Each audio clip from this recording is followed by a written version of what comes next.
Well, Damon, I have to say, it brings a smile to my face every time I come here, the British Grand Prix. Yeah, and Silverstone this year are celebrating 50 years of Grand Prix. And I'll tell you what, I reckon we should have a little bit of reminiscing. Oh, I couldn't agree more, Johnny. Silverstone was just an airfield. They turned up, put out a few bits of rope and some oil barrels, and raced around the perimeter road and part of their runways. Ansel, driving an ERA, was fairly stepping on it, but he made a miscalculation at Maggot's Corner, one of the many sharp turns, and there he goes. That was very aggressive. I cut that it. Was cut it? It went straight over the curb. Well, when you look at the footage of Giuseppe Farina winning the first ever Formula One Grand Prix that was held here at Silverstone in 1950, there's nothing between him and the spectators, just a bit of string. Peter Collins won in 1958, the first British guy to win a Grand Prix, and in a Ferrari, and that, of course, led to great things. Johnny, what are you wearing? Well, I'm obviously getting into the 60s theme, aren't I? At least I've made the effort. What about yourself? 60s, your dad racing? Did you come along? I came here in my nappies, virtually, and my dad did pretty well. He had a fantastic race once where he started at the back because he stalled it, made his way through the field and was about to get the lead and spun off on the last lap. And then, of course, it was all about Jim Clark, wasn't it, in the Lotus, who pretty much dominated the 60s.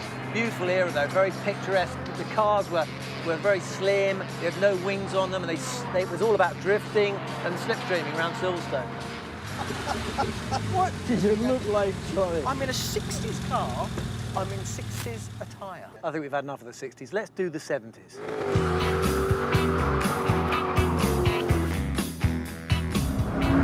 So, Jackie, what was it like, Silverstone in the 70s? This was, at that time, about the fastest racetrack in the world. It was a very good circuit. It was probably my favourite racetrack. And you won it in 69 and 71. Being on the podium in your own Grand Prix is the one to win.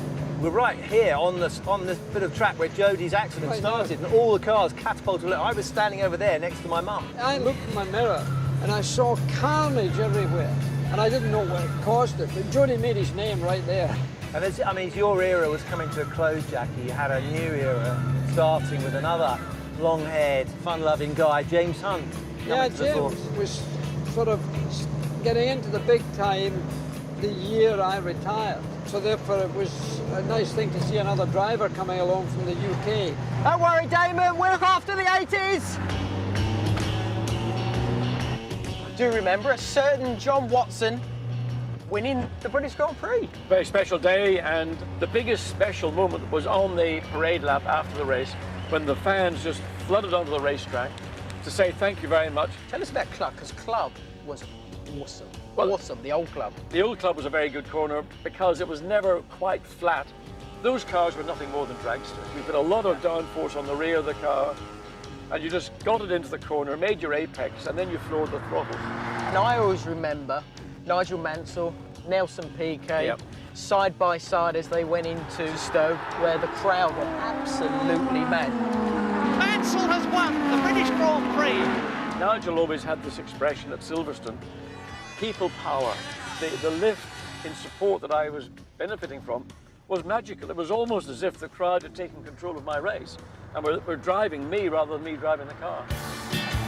Right, Johnny, this is it, the 90s. This is our era. I don't need to ask you what your favourite race was of the 1990s. I think 1995, where you came together with Michael, and that just allowed me to take the race win.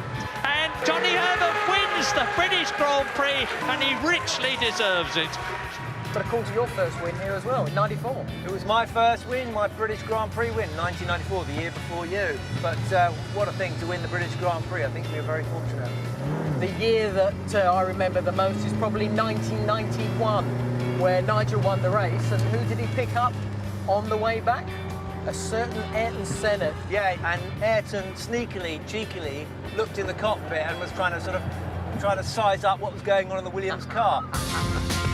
So here we are, Johnny, up to date in a McLaren, but we're talking about the noughties. DC kicked it all off.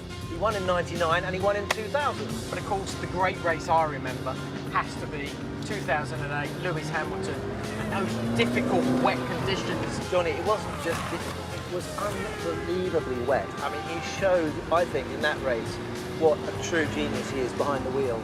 It's so important for British motorsport to have a British driver winning the British Grand Prix. Of course, Jensen also won the World Championship. You had 2 world champions, and that was really crucial for us when we were trying to keep the British Grand Prix. Tell you what, reminiscing about this place brings back a lot of really good memories, but for all the drivers that have raced here, all the manufacturers that have raced here, it's a wonderful place to still come back to. It's a fantastic history, isn't it? And Silverstone's got an awful lot to be proud of.